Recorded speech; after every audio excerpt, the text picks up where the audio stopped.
All right, welcome back. Welcome back. We are recording again, just sharing with everyone. In the last video, we shared our testimony, how we've gotten to where we currently are now, Tanzania. Tanzania. And we wanted to come back and record part two, diving a little bit more into Jakel's testimony and a whole bunch of the other implications once we woke up to us being the people. So before we get started, I just want to say welcome back. And my name is John. I'm Jakel. And this is our honest African experience. Okay. So like I said, we wanted to first pick up talking about, I went into pretty long detail about my testimony. How you came to know Jesus in the first place. Yeah. My journey of coming into faith and building a really strong foundation in Christ before learning any of the other information. So why don't you tell us a little more details about how you came to faith? Yeah. So I grew up in a military family, so I moved around a lot. So when it came to my exposure to Christianity, it was based on what city and state I was living in. So different seasons of my life, I was not going to church at all. Some seasons I was going every Sunday. But some points in my journey, when I was 8, we were maybe 9. We had just moved to Louisiana. And I chose to get baptized. I wanted to get baptized. I asked my father if I could. And the reason being is because I thought that baptism was my way to a relationship with God. Shortly after getting baptized, we go to a different church still in Louisiana. And this church, it's like a small little country church, but these people loved God and they loved me and my family in a way that I had never experienced. My favorite day of the week was Sunday. I cannot express how much I love these people and love this church. God's Temple of Refuge. Shout out to y'all. But after a couple of years of being there, we moved to Georgia. This is around 8th, 9th grade, so I'm 13-ish. And we try to find a church in Georgia, but it just doesn't work out. So this is a season where I'm not going to church. And I just never really found that community like I had. And as I was entering high school, I just remember in my heart, the perspective in my heart changed to where I was no longer concerned with making my parents happy, no longer concerned with making God happy. My utmost priority was doing the desires of my heart, making myself happy, because I thought that was my ticket to freedom. So I spent all of my high school years chasing happiness, thinking that would set me free. And it doesn't. It does the exact opposite. I end up making a lot of regrettable decisions. And so by the time I'm a senior, I'm driving. So I start going to church for myself. There was this big mega church in the town that I lived in. And I was going by myself. And at the end of every sermon, this pastor would say, if you were to die today, do you know where you'll spend eternity? And the first couple times I heard that, I was like, does anybody know where they'll spend eternity? Right. But after hearing that over and over again, at the same time as I'm going to church by myself, I'm also trying to read my Bible. I'm trying to pray, and I feel the chasm between me and God. I'm reading and the Bible does not make sense. I'm praying. It feels like I'm literally talking to the wall, and I'm crying. I'm crying out because I know that I don't have a relationship with God. And after hearing that question over and over again, I became very convinced, if I die today, I am hellbound. I know that. And I couldn't articulate how I knew that. I just knew it. And so when I went off to college, I was very much looking for life. I was still looking for freedom in life. And so I told myself, I'm going to give this, living wild and free, chasing my dreams, chasing my passions, thing one more go. And so I ended up going to like some Thirsty Thursdays club thing in college. And when I tell you, I hated every single second of it. I hated all of it. Jesus says in Matthew 13, the kingdom of God or the kingdom of heaven is like a pearl merchant in search of a fine pearl. And when he finds it, he sells all that he has and buys that pearl. And it sounds like that. Like there are many people who come to know Yahusha and they weren't looking for him. He comes knocking on the door. Yeah. But for you, your story is very different. Yeah. you felt the dissatisfaction of living for your own pleasure. Mm-hmm. So you started, or you felt the empty void of Mm-hmm. living for everybody else's approval. Let me say it that way. Yes, So you went that was the first seeking. one. So Mm-hmm. it's like you picked up all these things, Mm-hmm. like athletics and Mm-hmm. Thirsty Thursdays, Mm-hmm. whatever else, and let's see Yeah. if this can, Stick. make me And happy. oh my gosh, nothing. None of it You made were me happy. examining all these things that the world Yes. calls pearls, Yes. and they're found wanting. Anyway, go ahead. Yeah. No, that's great. And so, yeah. And so after that, I didn't know it, but my RA at the time was involved in campus outreach, the ministry that we both came to faith in. And just one day she was just like, if you ever have questions about anything, even if it's not school related, just come knock on my door. So I just knocked on her door and was like, I told myself, okay, partying is not it. I have got to figure out this God thing. Whatever religion, I got to figure it out. And I never really looked into other religions, but I was like, I have to go find a church and figure this thing out. So I knock on her door. She ends up taking me to church. I'm on her flag football team at the same time. So she starts doing a Bible study with one of the girls in our flag football team. And I was just like, can I get one of those Bible studies? Just very upfront with all these things because I was searching. I was really searching. And the turning point for me was understanding salvation was not just about knowing that Jesus died on the cross for my sins, but giving lordship to him. That was the piece that I was missing. I had always just heard that he died for my sins, but I never understood that what was required of me was to lay down all control, to give him control of my life, and to give him lordship of my life. And the scripture that really stood out to me was the prodigal son. I can't remember, Luke something, 15-ish. Yeah.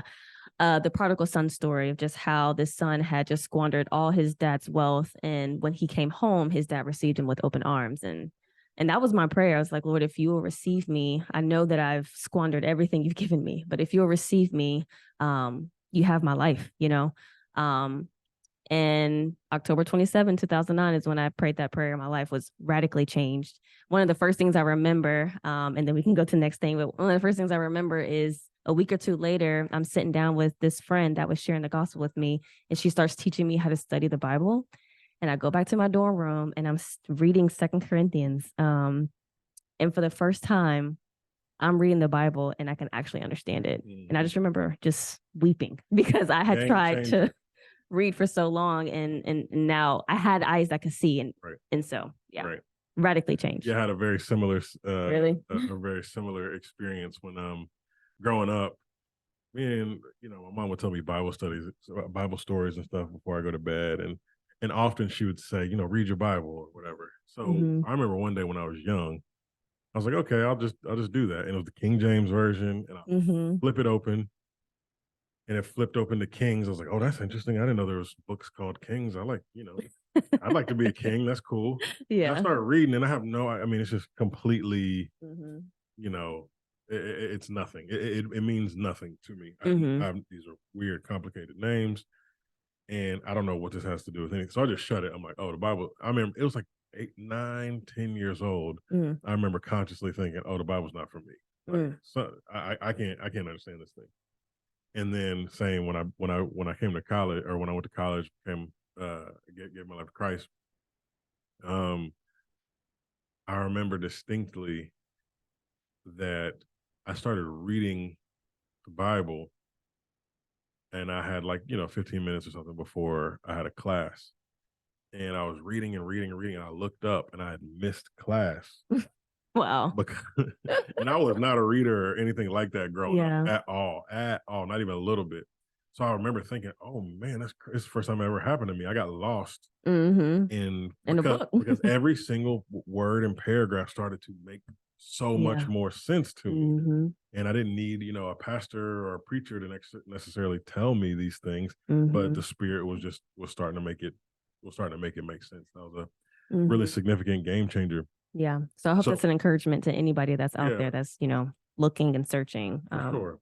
But the bottom line is what has happened to us, what happened to us independently from one another is in college, we have this life transforming experience. And who we called Jesus at one point, Yeshua Yeah. or Yahusha, Mm-hmm. he had so radically gripped us that there was nothing could pry him out of our hands. Mm-mm. You know, no relationship, no status, no money, nothing could. And so we started to build this foundation. And in the ministry that we were in, it there was an emphasis on like learning how to study the scriptures for Yeah. yourself. Mm-hmm. And it caused us to lay a foundation that really, you know, fast forward 10 or, you know, however many years later, 10, 12 years later, Mm-hmm. as we start to discover more truths, Yeah.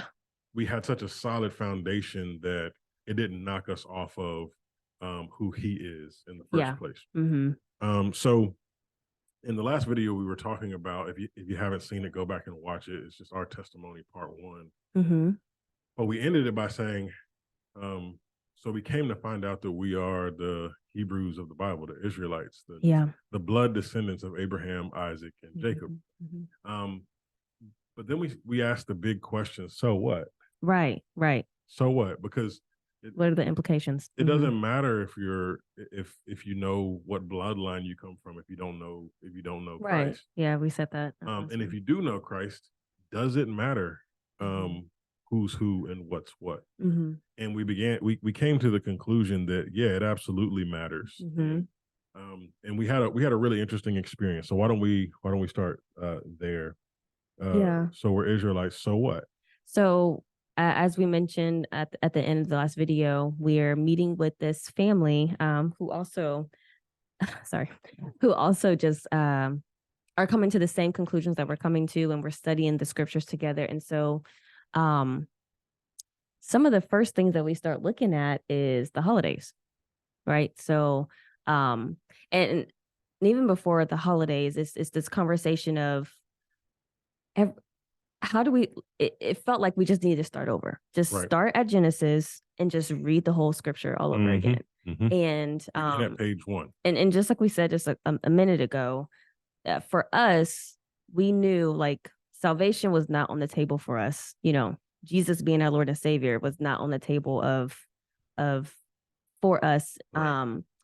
But just about everything else, you know, is. And so we're just wanting to come to the scriptures humbly and just ask, what is the scripture saying? Not necessarily what we've been taught. So the first thing that we looked at was the holidays. And this is kind of right around where the holidays are actually coming up. I think this is like the fall season that we're kind of walking through these things. So we're coming up to Christmas, and we just start intentionally looking at the history of the holidays. I think that was kind of where we started, right? Yeah. So, and you and I had very different experiences of the holidays. Okay, yeah.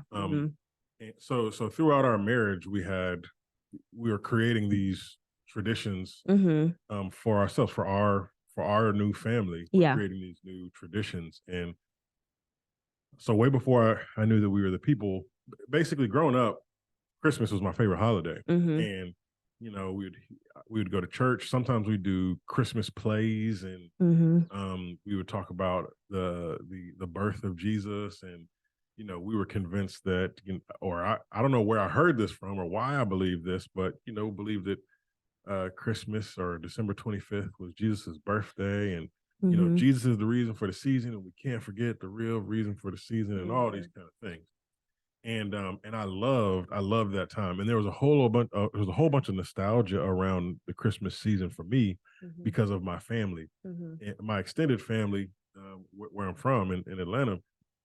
Every year, growing up, we would do something big where either the family would do like a white elephant thing where we trade gifts, or we would do we would just get together on Christmas Eve, and everybody would bring one gift, and you at midnight on Christmas Eve, you could open up one gift before everybody went back home. There's just all of this kind of familial nostalgia that surrounded Christmas for me. So when Jaquel and I got married, I was trying to recreate that. And all at the same time, when me and Jaquel got married, a lot of those traditions were breaking down. Our families just weren't. My family just wasn't meeting on holidays like they used to. And I was working every single Christmas the first 5 years of our marriage. So it felt like a big. There was a mourning that was happening Yeah, for you and specifically. I couldn't process it at first, Mm-hmm. but I'm like, man, every Christmas just feels a little bit disappointing, and I didn't Mm-hmm. understand why. Mm-hmm. And then there was one Chris, and we were grinding young in our marriage, Right. Yeah. so Jaquel working as a nurse, and every year Yeah. she would be working on Christmas. Mm-hmm.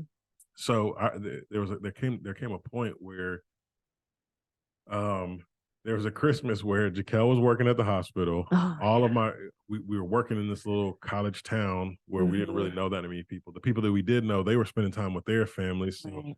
I was kind of just at home in You my were by apartment yourself. by myself. Yeah. I was I going through felt so bad.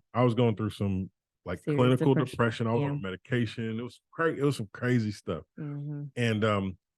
And I was like, okay, you know what? I'm gonna go to the movie. Oh, It's gonna be fine. I'm gonna go to the movies. oh my gosh. And it was a Denzel movie out, so that was another one of the Christmas traditions that we had once had. Where this is also before we had kids, so Mm-hmm. I'm completely by myself. And I'm like, I'm not gonna pout over none of this. I'm gonna go to the movies. It's gonna be fine. When Jaquel gets off, we'll do something. We'll open gifts and all that kind Yeah. of stuff. Mm-hmm. So I go to the movies because Denzel got this movie out, and the movie was Fences, and I didn't know anything about this movie. If you know anything about fences, that is a very tragic movie. So I go to this movie on Christmas Day, and it's kind of drizzling. It's this gray, dreary Christmas day, and I experience the trauma that is the Fences movie. Yeah. And I come out, and it just starts raining on me. Of course it does. And I hop in my car, and I'm like, this sucks. Yeah. And it was one of the first times that I realized that the Lord started ministering to me and helped me. I started really testing, like, should something like this holiday have control over my emotions the way it does. Mm. And then I started thinking, like, it's not even in the Bible. Like, I pride myself on being a person who lines himself up with the scriptures. And as much as Christmas is a tradition that the church has done for as long as at that time, as far back as I could remember, the Bible doesn't say I have to do that. So in my heart, I just kind of made a declaration that I do not care about Christmas anymore. Starting Yeah, now. you really didn't. You know And, anything about John when he says it, it's like right. he really means it. Right. I made a declaration like Christmas is dead to me. And Mm-hmm. it didn't have anything to do with any other convictions other than I knew that it should not control Yeah. how I felt. Mm-hmm. And there's this thing called seasonal affective disorder. SAD. Yeah. Yes. See this affective or affect disorder. Either way. Either way. It's basically seasonal depression. Called SAD. And I was already going through my own bout of legit clinical depression. So I realized this thing had more weight in my life than it should. Yeah. And when I realized it, it kind of threw me back, and I said, I'm done with it forever. Right. And I meant it. So at least for myself, I didn't have a conviction that Christmas itself was wrong, but I knew that it had a wrong place in my priorities. Right. Because this is before we knew what we know now. It's before we knew that we was before we had kids. And it was before we had kids. Right. So in my heart, I was like, okay, when we have kids, we'll shower them with gifts and we'll do the whole Christmas thing and we'll tell the. But we're not going to make it the thing. I don't know. There was we agreed on some kind of balance. So the next year we were working with some college students, and on Christmas, Jaquel was working again and working in the hospital. So what I did was I gathered some college students and we went and visited some people in the hospital. So we flipped it and turned Christmas into, a ministry type. If we're gonna say it's about Jesus, then let's for real make it about Jesus. Yeah. But like I said, in my heart, that the whatever the spell was broken for my own kind of nostalgic purposes. So then fast forward, we come to find out that we're the people, and I'm like, I wonder. And I just started looking into the history of Christmas, and I'll let you take over there from there. Yeah, I feel like you went a lot heavier on the research, or at the beginning. You went really in on the research on these holidays. And a couple of defining moments was one, there's a verse in Jeremiah. I don't know the exact reference. Jeremiah 10, where it talks about you're not supposed to cut down a tree and put it in your house. It's essentially, don't be like the nations who go outside and they cut down a tree and drag it in the house and decorate it with gold and silver. It's like, Right. It's like It's a you Christmas don't think tree. about that until you Right, know, and right. until you're reading this kind of stuff. And so that was like, wow. And then I remember you sending me a lot of videos on YouTube about the origins of Christmas and how it has connections to like, oh, I don't want to misspeak. Saturnalia, Yeah, and like child sacrifice, right? child sacrifice. Okay, yeah, that's It was where like, the whole the origins of Santa Claus actually comes from Molech, right, Moloch. where Okay. I didn't want to misspeak, but that's what I was thinking. yeah, I mean they call Santa Old Saint Nick, and Old Nick is a name literally for Or Hasatan. yeah. And Mhm. I'm like, man, this is sick. Right. And in the Babylonian society, they would literally sacrifice Mhm. children to Molech, Mhm. and the way they would do it is, it's where the phrase "the belly of the beast" comes from, and they would the Molech statue would be made out of this iron furnace, and literally its belly would be wide open, and they would stuff coals in the belly and get make the statue blazing hot, so where it would glow like iron glows when it gets really hot, and the iron statue would have its hands out like this, and to appease Molech, the Babylonians would place a baby in its hands, and they would make all this noise to keep to keep the people from hearing all the screams of the child. But that's where the origins of like sitting in old Saint Nick's lap, and what the reason you would do this, the reason you would sacrifice to Molech in this way, is that you could ask for gifts, you could ask Right, for you can ask for presents, things and receive. Yeah. your crops to go well, or just for good tidings for the up and coming year. And then we come to find out that December 25th is the darkest day of the year, right? it's the darkest day of the year. It's the winter solstice, which is why they would do these particular sacrifices. And we started to realize that the whole pagan calendar is centered around the moon, and then we started looking at Easter. Easter, yeah, that was the next one, and even like Valentine's Day because it just happened to be next, and all of them have these just pagan origins, and it's like when you do that, like before doing this research, I vaguely knew that, but I never looked into the research. It was always like, oh yeah, it has pagan roots, but we Christianized it basically, and so there's nothing wrong with it. Exactly. What we're told is, yeah, the pagans used to do this bad stuff, but then the good old Christians came in and took it and reversed it and made it for Jesus or whatever. And then you start to actually read the history, and it's like, nah, it didn't actually happen that way. What had happened was, the pagans wanted to usurp this movement called the Way, and all these people, the ministry of Yahusha was spreading through that part of the world, and there's many emperors that were trying to stamp out this new movement called the Way, but they couldn't. They couldn't by way of killing it. They couldn't by way of martyring people. In fact, it made it continue to spread. So instead, what they did is they usurped it. They usurped it by saying, "Oh yeah, you can have your little sprinkle of Jesus, but just do all these pagan practices mixed in with it." And as I saw, as I'm reading through the scriptures, I'm like, "Oh man, there are all these holidays." Yes, that was the next thing. The Bible commands us to do, and we know nothing about them. And I never understood that, even just as a believer. Like I never understood. I was always just fascinated with the Old Testament, and I never understood why there wasn't enough more emphasis on understanding the Old Testament, especially from the pulpit and churches. It just felt like the New Testament was always what was preached through and not the Old Testament. And secondly,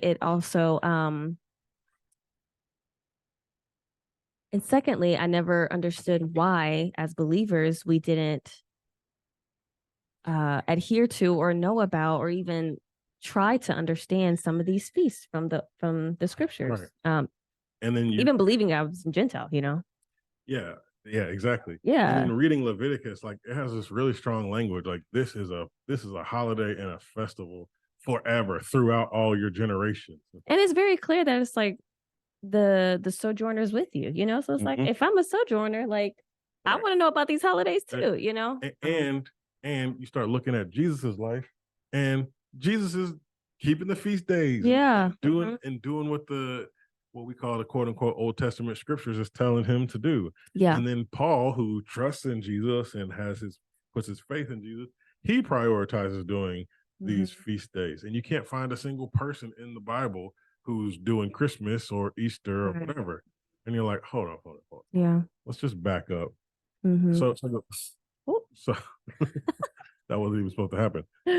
So that was one of the first big blocks where we were like, okay, what are the implications of us being Israel? Well, it's clear when we found out that we were Israelites, it became very, very clear and obvious that there was a system of lies that had been woven around us, and it was for a reason. And we started to see, oh, this is the reason. This is, we didn't know all the answers, but we started to slowly unpack what some of these reasons were. Oh, you want us keeping for whatever reason, even unbeknownst to us, you want us keeping the pagan holidays rather than the feast days that the Most High himself commands. Okay, that's strange. And for us too, just to put in perspective, because we're going to go on to the next thing, but for us, everything was, we just wanted to do things slow and steady. There was not a race to become super Hebrew overnight. And so for us, it was like, okay, what's something that we can just start doing? So it first started with the holidays, and that just felt like low-hanging fruit, for lack of better words. And so after that, we started looking into some of the dietary laws. Right. Absolutely. Which was very interesting. The first one being just pork, bacon. We had gone on different, we had been vegan before. We have been, we've done all kinds of diets. So dietary laws also felt like super easy, low-hanging fruit. Our children are actually allergic to pork. So saying no to, as we were looking into the dietary laws, it wasn't just about, the question we were asking is, well, why did the Lord ask the people or tell the people not to eat certain things? And when you start looking at, well, what do pigs eat? Right? And it's pigs eat anything and everything. Really, really disgusting things. So it's like, man, like, is it really, I don't think you have to stop eating pig in order to, be a believer or, anything like that. But I'd also stumbled across the slave Bible, and in the whatever it was, 16 or 1700s, the slave masters would give these black people who now we knew were Israelites. They would give them a Bible, and they would only give them pieces of the Bible. Right. They'd have whole chapters, verses, chunks taken out. You can actually Google it. Google the slave Bible, and you can see what was there. What stood out to me, though, was one of the books of the Bible that was taken out of the slave Bible. It makes sense as a slave master that you'd want to control people through religion, and you would want to take out anything that the religion said or that the book says about freedom. Yeah. And you would want to emphasize anything about slaves obey your masters or whatever. Right. But what was strange to me is one of the books that was taken out of the slave Bible was the book of Leviticus. And I was like, I remember you saying that. That's really strange. And then I started thinking about what happened to us, and what does the law, the Levitical law, Leviticus and Deuteronomy specifically, what do these laws say about certain things? And I started thinking about our history too, where it's like, the scriptures say, cursed is the man who hangs from a tree. It's like, whoa, there was an intention behind the way that they tortured and martyred Black people. Right. They were perpetuating this curse, and they were hanging us from trees. Yep. Oh, chitlins, forcing us to eat pig's feet and hog mugs and pig intestines and all this stuff. This is a perpetual. This is these people who were the diabolical masterminds behind our enslavement and captivity. This is them perpetuating this curse that is on us, this Deuteronomy 28 curse, but then also them mocking the Most High and forcing the children of Yasharel to not only to eat pork, but to love it. Pork and catfish and crow and all this kind of lobster and shrimp and all this stuff that the Most High himself says, that's not even food. That's not food. He doesn't. These things aren't even considered food. they're forcing and they brand it on us, and we call it quote unquote Soul soul food. It's Yeah. okay. Yep. Okay. Mm-hmm. So that was again, just my natural rebellious nature. I'm like, oh, okay, y'all are trying to. Okay, I'm done with that forever, forever. You can't pay me to eat no pork. You couldn't pay me. So, and like we were kind of saying in the last video, and part of the point of this one is we're the people. So now what? As we were studying the holidays and as we studied dietary laws, and we're just rereading the scriptures, he could do a better job explaining this, but it just became very obvious that, if you read in Deuteronomy 28, it talks about our enslavement and how we're going to be scattered to all these nations and to a language that you do not know, and there'll be this iron yoke around you and da da da da. It's like, okay, well, if that's true, and we are the scattered Israelites, then where it forces you to start asking the question, like, where are we truly from? What is the land? What is the nation? And what is this nation that we're under? What is this kingdom that we're under? And it just became very obvious that America and Western civilization, colonization in general, where all those came from, is Babylon. Is the rendition of Babylon that we see in the scriptures played out through Nebuchadnezzar, through Artaxerxes, and now America. Yeah, when you look at the scriptures, you see the Tower of Babel and right, how Nimrod he leads this coalition of people to create this tower so they can make a name for themselves. And the Book of Enoch gives a lot more detail on what his motivation uh, um, is in doing these things. And you go, oh, okay. And then you fast forward to the Book of Daniel and you find Nebuchadnezzar, and you start to realize, oh, okay, Nebuchadnezzar is trying to make Babylon great again. He's trying to do the Nimrod thing. He's trying to be Nimrod 2.0. And then we started seeing these cycles of these kingdoms who, now we would call beast kingdoms. And we started seeing the Bible and these cycles of how beast kingdoms interact and the things that they do. And what we realized was we looked up, and I've never been into the American American dream type thing. Yeah. like basically the propaganda of, our forefathers came over here, and first of all, it's really hard to believe any of that stuff when you're a Black person anyway. But then like manifest destiny and Oh, okay. like that whole idea, the idea of America and the propaganda that were sold, I never believed any of that stuff. But I didn't quite know. I knew at least some of it was nonsense, but I didn't quite know the fullness of it. And as I woke up to us being Israel, I'm like, oh, what kind of a nation takes the children of the Most High and does all of these things, all the hangings, all the beatings, all the rape, all the. It's like, oh, okay, this is not just a nation that isn't really living up to its ideal. This is a wicked nation. This is Babylon 3.0. And this is a nation that's using the same tactics from old. It's acting like Egypt. It's acting like Rome. It's acting like Babylon. It's acting like the Greeks. It's acting like all the bad guys in the Bible. America acts exactly like it. And as we were discovering that, and like we said in the last video, it's like we've always, before knowing our bloodline, we've always been about our people. Like, I mean, we love all people and we want everyone to know Jesus.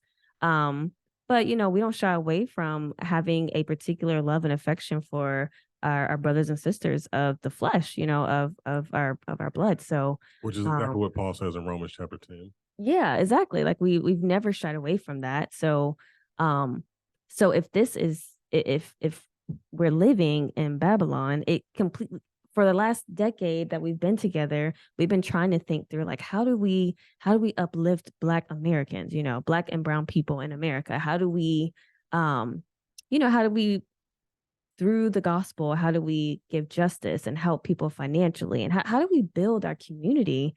And once we came to this understanding, it was like, oh, it changes everything about how we think about building our community. Now it's like, I think the best thing we can do for our community is help our community leave Babylon. You know, that became the shift. And so that's how we shifted from the question then became, do we stay in the States or do we go to Africa?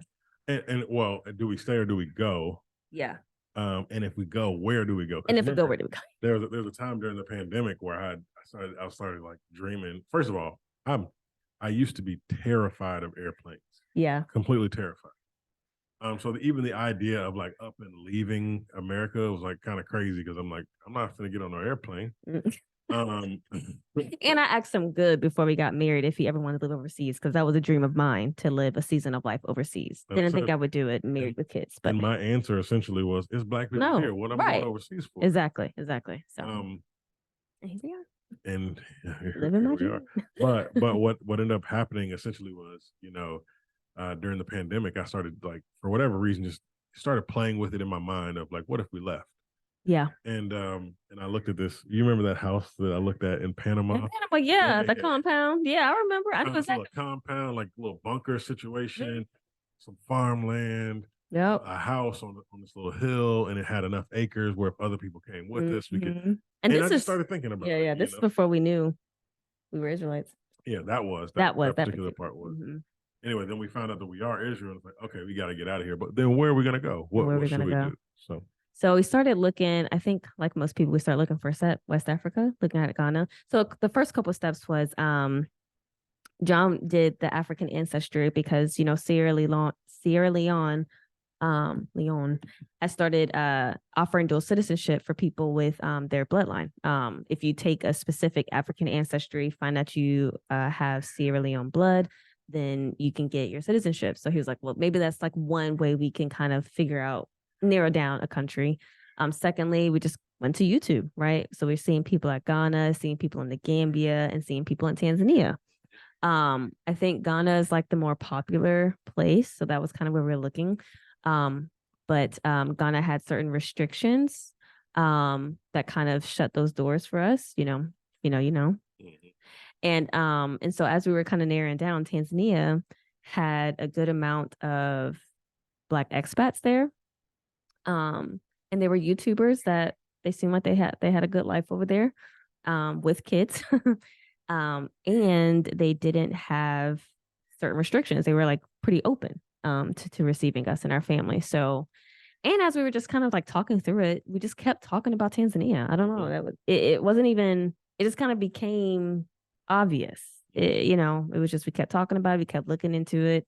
And it was just kind of like, there wasn't a point where we said no. We just kept pursuing Tanzania, and Tanzania just kept saying yes. Yeah. That was kind of how that went. It started off basically with Ghana, Gambia, and then it's like Ghana, I don't know about that. Some of the medical restrictions, and then Gambia was like, okay, and then for some reason, the algorithm just kept pumping Tanzanian content towards us.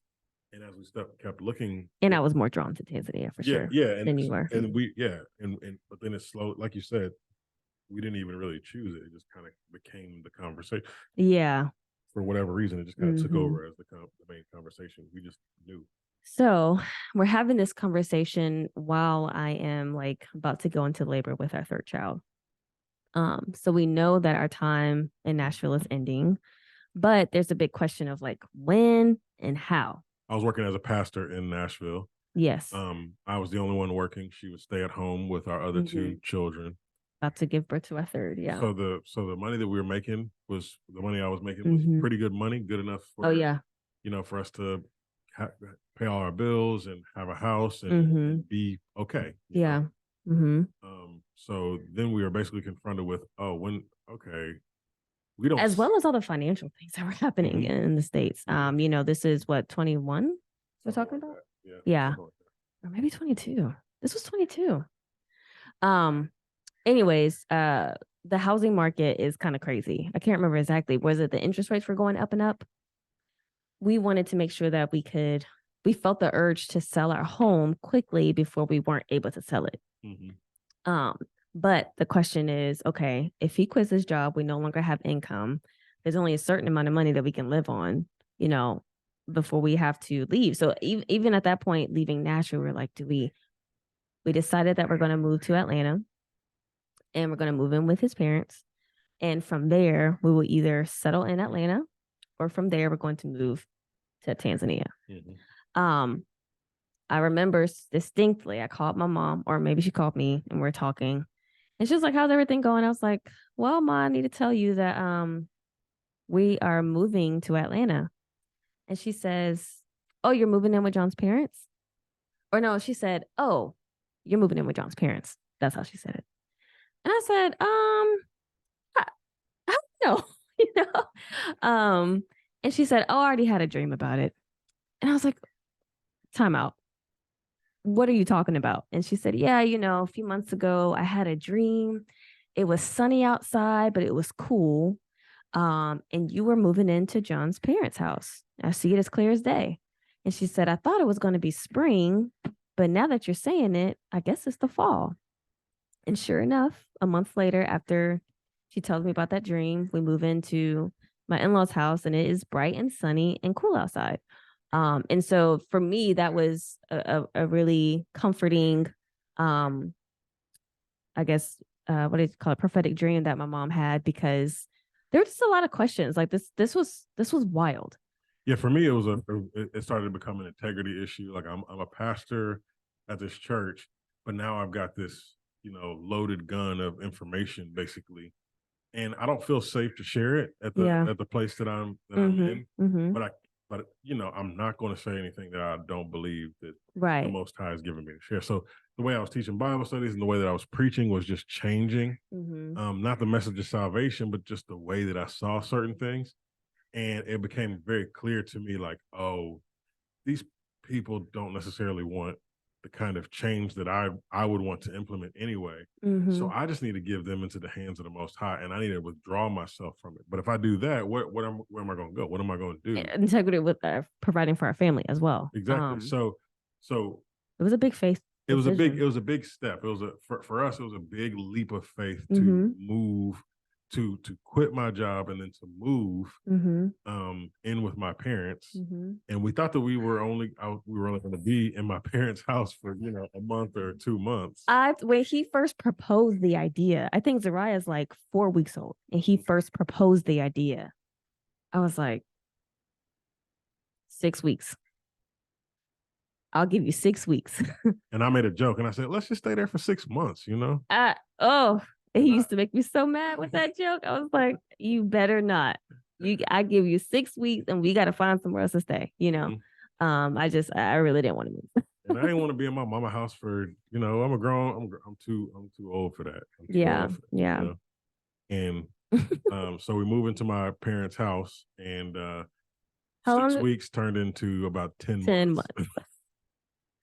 So we were living with my parents for like wow. But man, I am so thankful for those 10 months. The Lord did a lot of, it was hard. It was very hard. I mean, by the end of it, because we had walked through clinical depression with him, I started to see the signs in myself. I was like, oh my goodness. So anyways, it was a very hard time, but it was also the Lord just doing so much. It was a very, a really intense, refining preparation, season. And part of the thing is, part of what he was doing was preparing us for this move here.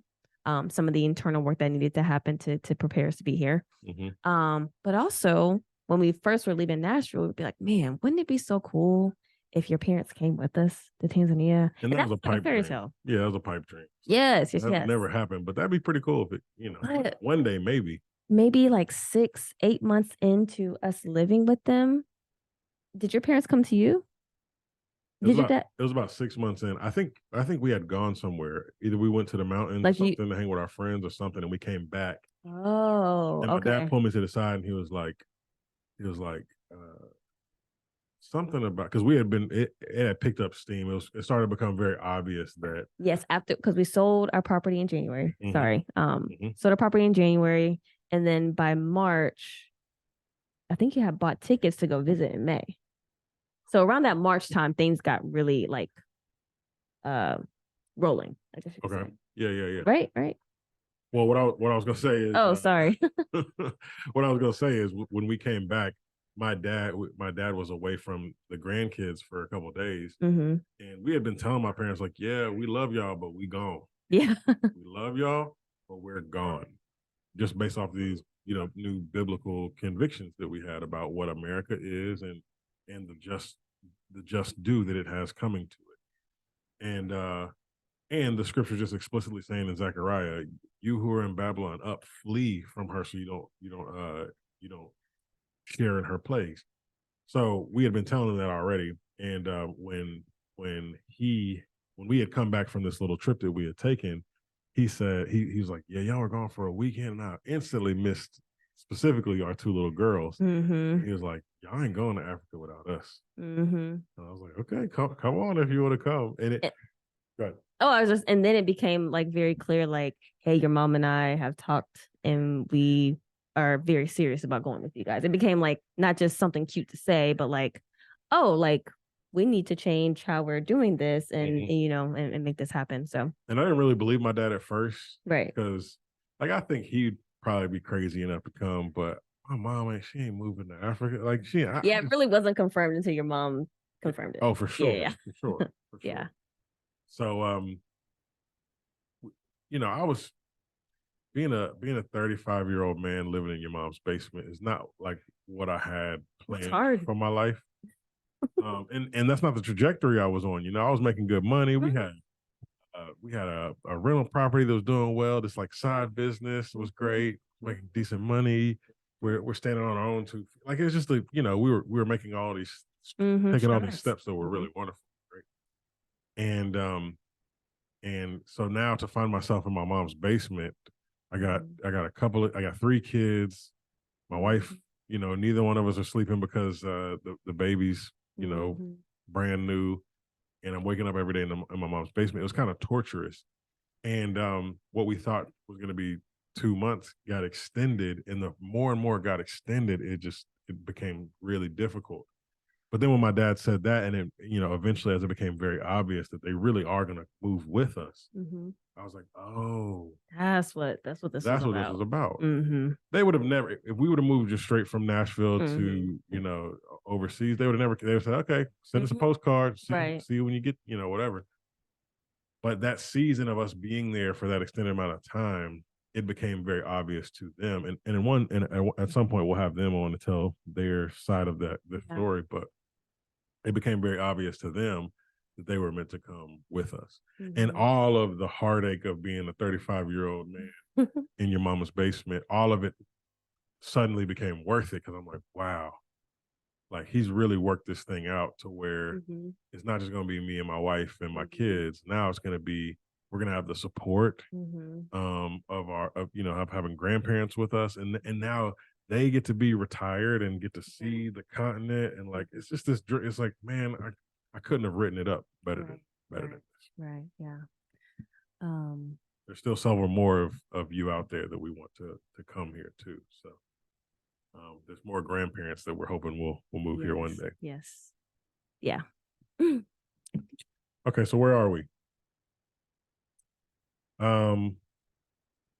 So I mean, honestly, once that got decided, I remember there was a real press from me to get you to just get on that plane and make the first trip over here. So when me and my mother-in-law came, this was our first time coming to the continent, or no, first time coming to Tanzania. But John and his dad and a few other guys, you guys came to visit the country back in May. We did a setup trip just to see if this is. Just wanted to confirm this is the Most High's will for us, and just to see. I wanted to pray and listen and hear and experience Tanzania, and I knew that if I got here, it was going to be either really clearly confirmed or it was going to be back to the drawing board. So what was that? You guys came for about 10 days, probably 8 of those actually on the continent, the other 2 in the air. 2 days of travel. Yeah. And so what was the moment in your trip for those 8 days that you were here? What was that moment for you where it was confirmed that this is exactly what we're supposed to do? Or was it a moment, or was it kind of a accumulation of things? I had heard people say, like, when you get off the plane in Africa for the first time, you just feel like you're home. You feel the stress melt off, and like you just breathe in the African air and it's all good. And that just wasn't my experience. Not initially. And it honestly kind of felt like a really, really long flight to somewhere else in America that I had never been before. Obviously, there's some things that are different, but Dar es Salaam is like a really big city, and it's very different than the big cities in America. But we were landing in the Dar es Salaam airport at like 3:30 or 4 in the morning, That's and right. as we were coming down, I was looking out the window of the plane and I just see lights as far as the eye could see. And I'm like, well, this is not what I thought Africa was going to be like. It looked like Chicago or something. Like for a split second, I was like, oh, they're taking us to the wrong place. Like that was just for a split second. That's what I thought. Yeah. So anyway, being in Dar for the first few days, it was such an awesome experience, but it didn't feel like home necessarily. And then we had some friends that we had connected with on the internet show us around up in this smaller town called Tonga. And I can't explain it to you, but we took this bus ride. The 5 of the 6 of us, one of the people that came with us. First of all, 6 of my boys came with, which is like super. That's just an awesome It's just trip. a beautiful thing, yeah. But one of them got sick, so 5 of the 6 of us came up to Tonga, and we took this bus ride, and the bus kind of felt like a safari because we're seeing like these, we're seeing green grass that we ain't never seen grass that green. We're seeing these valleys and mountains, and we're seeing mango trees grow. It was just like this beautiful ride up out of the city of Dar to this little smaller town. Still a city, but it's just a smaller town. And you can see some of the reflections there, like just beautiful greenery and that kind of stuff. But it was that first day that we were in Tonga where I don't know what it was, just walking around, it just felt like, yeah, this is home. And that's the only thing that I could think, like, yeah, this is it. I remember you calling me and saying, "Yep, Tonga's it." And to be honest, before you actually got on the plane, I had already been doing some research, and I was pretty convinced that Tonga is where we're supposed to be as well. Wow. So I don't know if I actually had shared that with you before you got on the plane. Yeah. But yeah, so you came back. It's the end of May. We celebrate our baby girl's 1-year-old birthday, like literally the next day, I think, literally the next day. And then we spend the entire summer figuring out how to move. And so all of our energy basically went to we're gonna move. We're moving. We had sold all of our stuff. We had sold we had sold our rental property. We'd sold our house in Nashville. And we were living in my parents' basement, basically awaiting the Most High's instructions for what was going to be the next thing.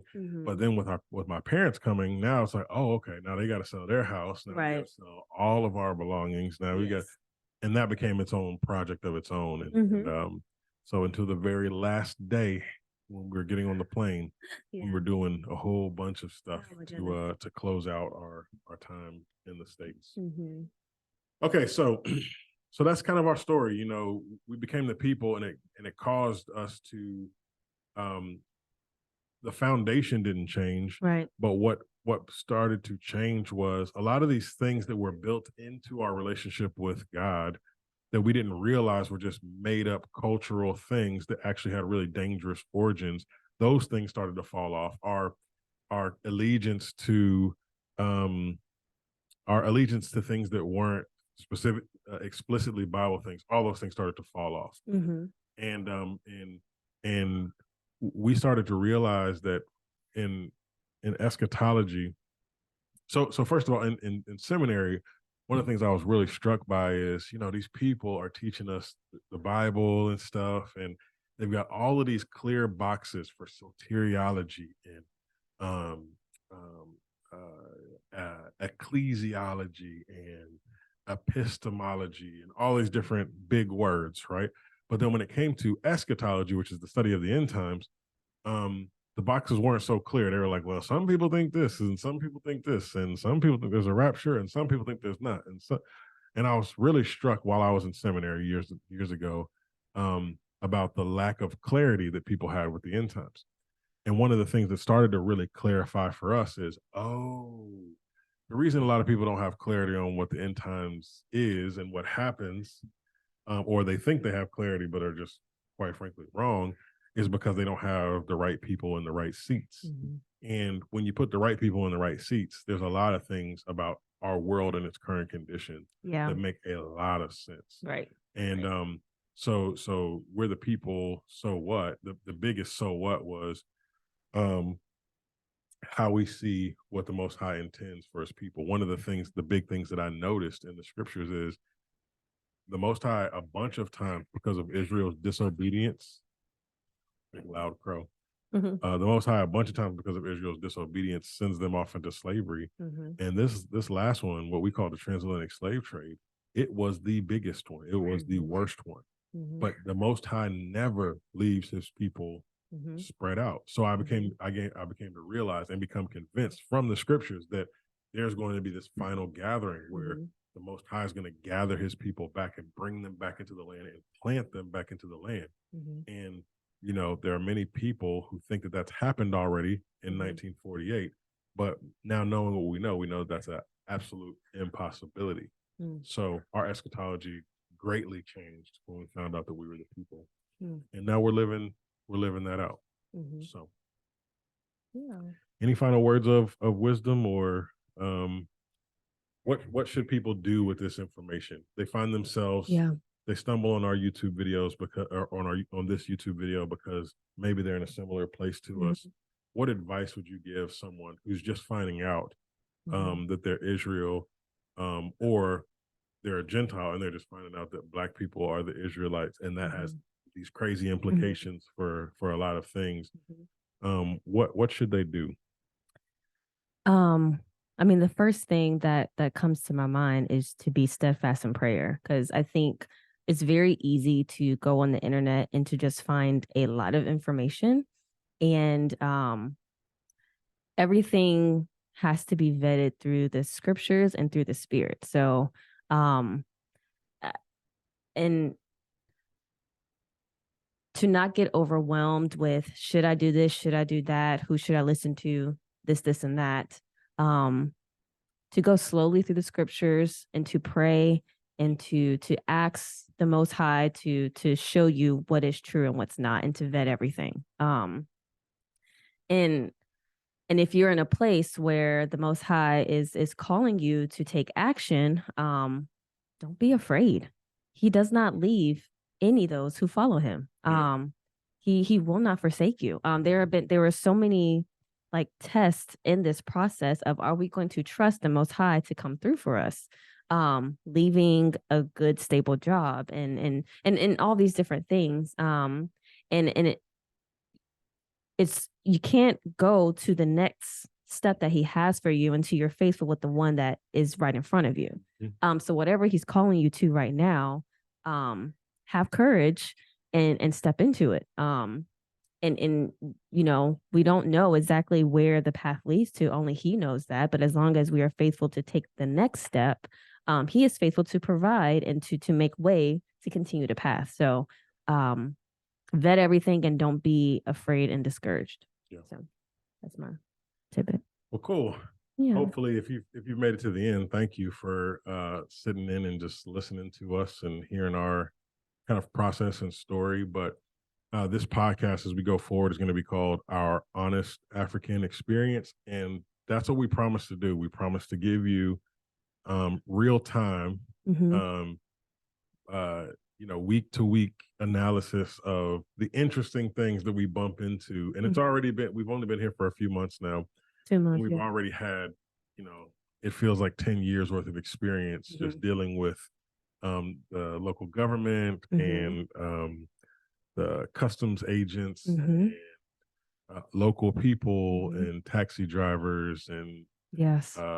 new ways to buy groceries, just a thousand things that are just brand new to us. So we hope that this podcast, Our Honest African Experience, will be just that. It'll be an offering to you to just tell you from our vantage point what our honest African experience is, and you eat the meat and spit out the bones. And hopefully you can we really long to encourage Yeah. especially those that are in the diaspora that are thinking about, they see the crap that's happening in America, the stock, the economy falling apart, inflation going through the roof, Black people still being killed with no recourse. America spending hundreds of billions of dollars on foreign wars and not taking care of the people that they had promised to take care of in the first place. On and on and on and on. As you see these things, we hope that this podcast will be just a small nudge in the direction of you thinking about taking the next step in creating creating a new life somewhere else. Yeah. So yeah, we love you guys, and we hope that you're encouraged by our honest African experience. This is our honest African experience. Love you guys.